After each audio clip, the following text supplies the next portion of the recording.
Welcome back to Super League Superstars and to my guest Jamie Peacock. Well, we know what kind of a competitor you are on a rugby league pitch, but you claim to be the sauna champion of the world. Yeah, that's right. I am competitive and I like to go for a sauna to relax, but my problem is that I like to do like 15, 16 minutes in there, but if someone comes in there, I've got to beat them, I've got to stay in there longer than them.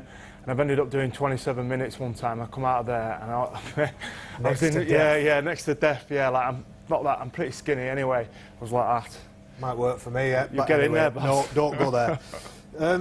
So that competitive nature, and we didn't get a chance to touch on international. And you know, I know from knowing you, from speaking to you, you rate that very highly, representing your country. Yeah, it's probably been. I know I've won a lot of grand finals, but representing Great Britain and playing for Great Britain and captaining them has always been my favourite times as a player.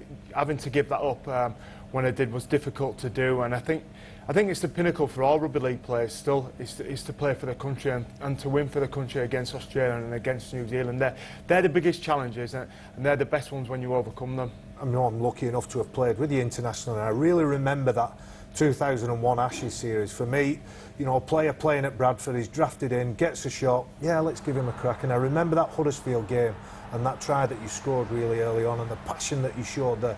You carried that on right the way through your career. Yeah, for sure, Baz. I come alongside some good blokes then as well, you know, like yourself and Mozza and Scully and Faz. They were all guys I thought who believed in the passion of playing for Great Britain. And when I was a kid growing up, I didn't want to be a professional rugby league player, right? I just wanted to play for Great Britain. That's all I wanted to do. So when I'm representing my country, I feel like I'm representing everybody. I represent my family, Stanley Rugby Club, Leeds Rhinos, Bradford Bulls, all of them. And I want to play as well as I possibly could. You've got to raise the bar when you play for your country. And I always thought that's what I want to do. Was there a difference when you played for England as opposed to when you played for Great Britain? Yeah, look, Great Britain comes with that tradition. It comes with that great tradition, and it's got some winning behind it as Great Britain. I think the game needs to bring it back. There is talk of it coming back. I don't think it should be the be-all and end-all. I think there's room in our game for England and Great Britain to have it every 4 years and keep that tradition and that about it, that nostalgia about it. And I know players had raised the game, and I think if we brought Great Britain back, it'd strengthen the other nations like Ireland, Scotland and Wales, because people wouldn't gravitate towards England. They'd stay in their nations and then come together for 4 years when they get to play on one of the tours, a Great Britain tour. And I know representing your county as well, representing Yorkshire in those origin games, those county of origin games, that must have been pretty special for you as well. Yeah, I enjoyed playing in those. Even though you lost against Lancashire many times. We beat you, I think. Many times. Didn't beat me, Jamie. Didn't beat you personally, but I remember winning them, yeah.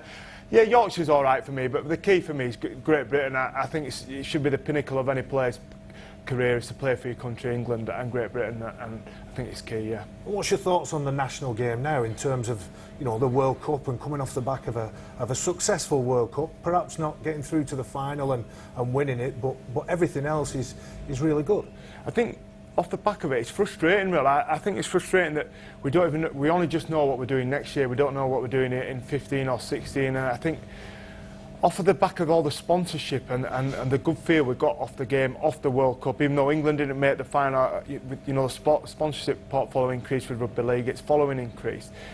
People within the game should realise the importance of international rugby. I'm not just talking people in England, I'm talking Australia as well and New Zealand. They need to realise that that's the pinnacle of the game, and the game throughout the world benefits off that, benefits off the back of a great World Cup, benefits off the back of great international tournaments, and that really needs to be improved. It's an area that needs great improvement within our game. So you want to make your point to the Aussies and the Kiwis. You've always been reasonably good at that. Rewind 2006, take me back to that famous day, Willie Mason.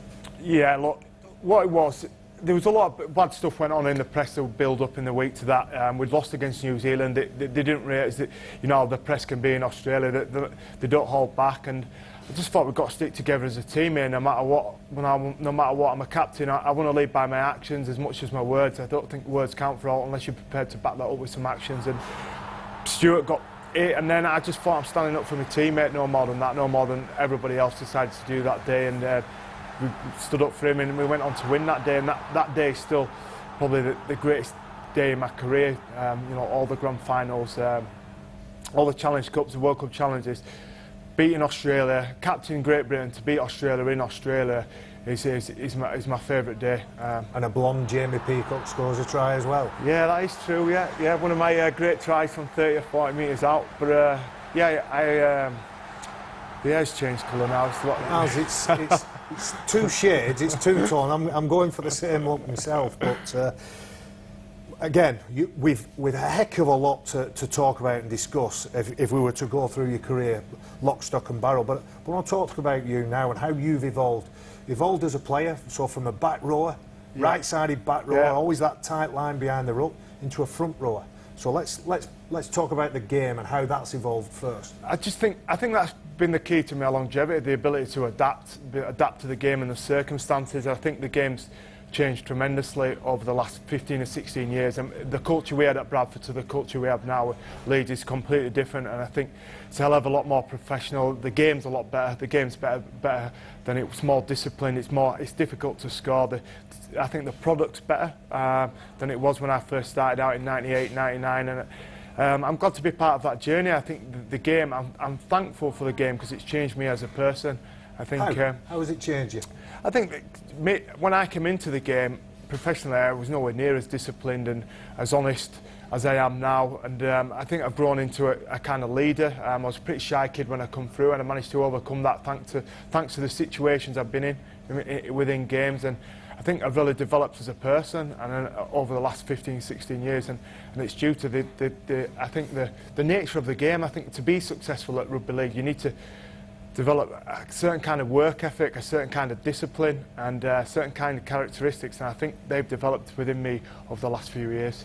And I know that your family's very important to you, Faye and the kids, but also your mum and Daryl, your dad, that lost his fight with cancer at the back end of last year. Yeah, my family have been key for it. I think the greatest thing with my wife is that she's not that interested in it, so I think that's a good thing to get away from. She likes shouting at you and pointing the finger, I know. Yeah, but that's not over the game though, is it? I've seen her give you a spray a time or two. Yeah, she's fiery all right. But my lad's back here playing now, Lewis, he's 9 playing here, and obviously my dad was fantastic for me. He was great for me. He's not with us now, and he's a bit of an inspiration to myself. He's such an hard-working guy himself, and I think I'll go to a story like in 2012 when we won the grand final in 2012. I thought that's going to be his last grand final. He's not going to see another grand final. And I was saying to the guys, come on, let's send him out on the right note. And I remember we had a chat before the grand final on the pitch about it, and I just said, look, this might be it for him. This might be it, and you could see the guys, they all kind of lifted a bit, and I thought, do you know what, I'm so pleased to play with this bunch of blokes that are prepared to do that, to do whatever it takes to win, not just so my dad can go out on a good note, but they respect that and they want to be a part of that, and that was fantastic.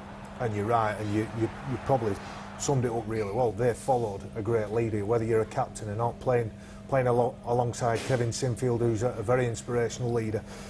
Talk to me about Jamie Peacock now and next, and what's on the agenda for you after playing? Yeah, so I'm going to finish at the end of 2015. I spend 6 days a week being sore at the moment, love the game, but I want to move on, and I want to finish in the right way, and I think I can finish at the top at the end of 2015. At the moment, I'm doing a master's degree in sports business administration, and I want to move into administration. I'd like to do both the roles of being involved in TV, a little bit like yourselves, and administration of the game. I think I've got something I can offer the game. I've been involved at the top level for a long time, but also now I'm getting the high level education as well, the academic base and knowledge that will help me out. And you talk about administrating in the game. Is it something you've already looked at? Yeah, I've been working quite closely with John Roberts in the performance department of the RFL recently, and I'd like to be involved in some way within that performance department. I think that's where I see my role going forward. And what is the left, JP? What's left for you? I just want to keep playing well. I want to play well every week. One of my goals is be the best that I can be, because I'm always in control of that. And if I can do that, then I know I'll end up playing well. And I want to maintain having great standards and just enjoy the journey for the last 18 months. I'm going to enjoy this journey that I'm on and enjoy it. I played at Huddersfield the other week, 4 or 5 weeks ago. I thought I might only ever play here one more time against Huddersfield. I'm going to enjoy this. Because once it's closed, that's it. It's finished forever. So I'm going to enjoy this journey for the last 18 months. Well, JP, it's been an enlightening conversation with you, as always, and thanks for being my guest on Super League Superstars. Thanks, Baz. Jamie Peacock, MBE, there talking to Barry McDermott. Next week, we talk to one of the founder members of the Red Devolution, Gareth Hock. People have got opinions about me, but like people, yourself, and people know that I'm not like what they think off the field and stuff. I'm a quite easy guy for approach and stuff, and a good laugh, and just like you said, I play tough, and sometimes it goes ended up fighting and stuff like that, but I'm not like that off the pitch.